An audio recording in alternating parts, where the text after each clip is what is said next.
lights. Obviously, don't have to do a whole lot of motivating when the national champion comes to town, but where do you think they're at in terms of what they learned from the last game and being able to parlay it into the home game Thursday night? Well, I would like to think it wouldn't matter if they were national champions or not. Anytime Connecticut comes to town or a team that beat us previously comes to town, I would like to think we'd be real motivated. I think we've gotten better defensively since that game, which is going to be a key for us. But it's going to be a rock fight. I mean, they're really good defensively. Hopefully we'll be really good defensively. And it's going to come down to some guys making some shots and who wins the rebound battle. How are you better defensively?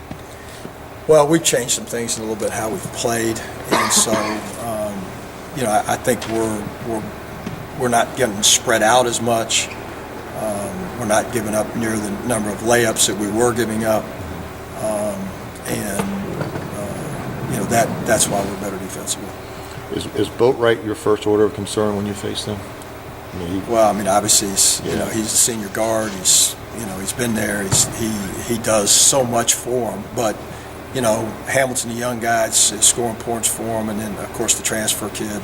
Their perimeter is a real concern. They don't, Bryma can score if he's one-on-one down there, but their primary focus on offense is to get those guards driving to the rim, get those guards open threes, and that. So you got to contain the three guys on the perimeter first and foremost, and then the post guys. You had 15 turnovers the first game. How much of a problem was that? And you've done a little better job in that area lately. Well, that's going to be the second biggest key to the game to me is we've got to get shots against them. This is going to be a game where it's going to be hard to score on both ends, hopefully, and you can't waste possessions where you don't get a shot up and give yourself a chance to make it, a chance to rebound it, a chance to get fouled. And if you give those away in this game, it's going to be tough because again, both teams are going to defend and make it tough for you to score. So not turning the ball over is probably, besides containing their perimeter guys, keeping from layups, not turning the ball over is probably the second biggest key. What do they do defensively that makes them so good? Well, they essentially play zone out of man-to-man. We call load the box. So as soon as the ball gets on one side, they virtually got 5 players midline and over. So it makes it tough for you to get the ball inside and score because they're right there to surround you. They force you into shooting jump shots. That's what they do. And if you drive, you're always driving into a short gap or where there's guys can strip it from you, a guy to stop you.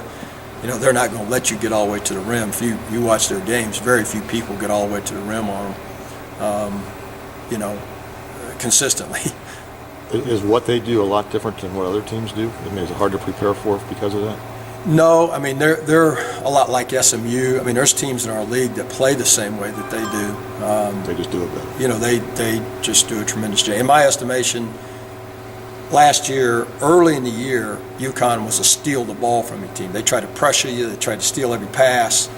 And when they got really good late in the season, Kevin Ollie, to his credit, made a change defensively about midseason, and they really started being a help side, load the box, don't let you get to the rim, make you shoot all jump shots team, and it took them to the national championship. You had a kind of an off night shooting the other day. You shot pretty well at home. Was it just kind of one of those days, and you mentioned obviously it's going to be tough to get the ball to the rim, so you're going to need to shoot better. Yeah, and I keep saying it. Offense is going to come and go. There are going to be nights you make shots. There are going to be nights you don't make shots, and that's why, if you look at jump shooters, generally they shoot a lower percentage, okay? But if you were to follow a jump shooter, for example, there's going to be some nights he goes 6 for 8, and then there's going to be some nights he goes 1 for 8. It evens out. If he's a really good shooter, it evens out, and he's around 40-some%. So, that's why we keep saying that mantra of defend and rebound is the constant that you can control. You can't control if you're, every night when your jump shot's going to go in or not go in. You hope it does. On nights it does, you're going to score a lot of points, and maybe you'll win by a bigger margin.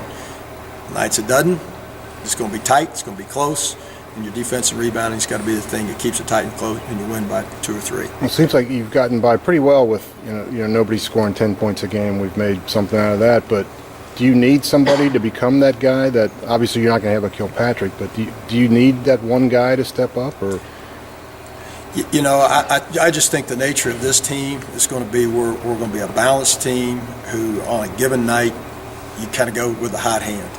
If it's Farad, some nights he makes shots and some nights he doesn't.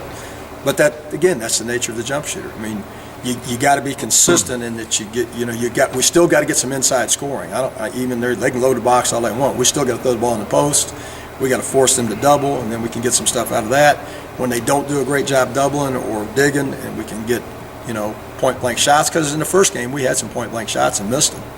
And, we traveled a few times and turned the ball over a few times, so we can't go away from that. But, to me, I don't worry about not having one guy like Sean last year. I mean, we're just going to distribute it out and try to play the hot hand that night. And we got to get, Troy's got to stay aggressive and looking to score as well as distribute. Got to get the ball inside to Tay and Gary and Corey and Quadri when he plays, because he can score some in there. And you hope that Kevin Johnson has become a more consistent guy.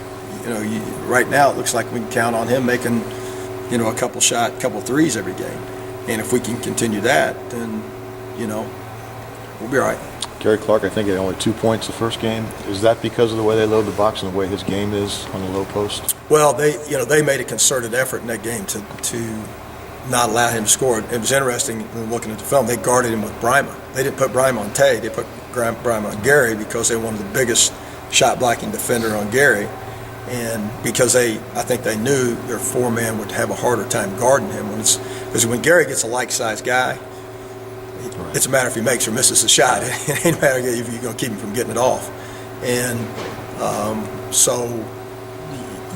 I think this game will be more prepared for that as a team, and we've got to take advantage of that in certain ways. So you expect they'll do that again? I would expect they'll do that again. If it ain't broke, don't fix it, right? Yeah.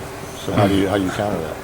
Well, you got to get Brime out away from the basket some. You got to give, obviously we got to post Tay more, because he's going to have a smaller guy on him, which he can score on.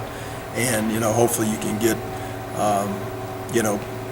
Brime in some actions with Gary, because Gary's pretty good with the ball. You can get him some actions with the ball that make it a little tougher. Coach, how much of a difference will it make playing at home this time rather than a very difficult, sold-out UConn crowd? I mean, I think that's pretty obvious, isn't it? I mean, most people play better at home. I mean, the national statistics, I think the winning percentage is at home is something like over 70. And so, if we have a big sold-out crowd, which we expect, I would think that will certainly inspire our kids to play at a high level. We hope so, anyway.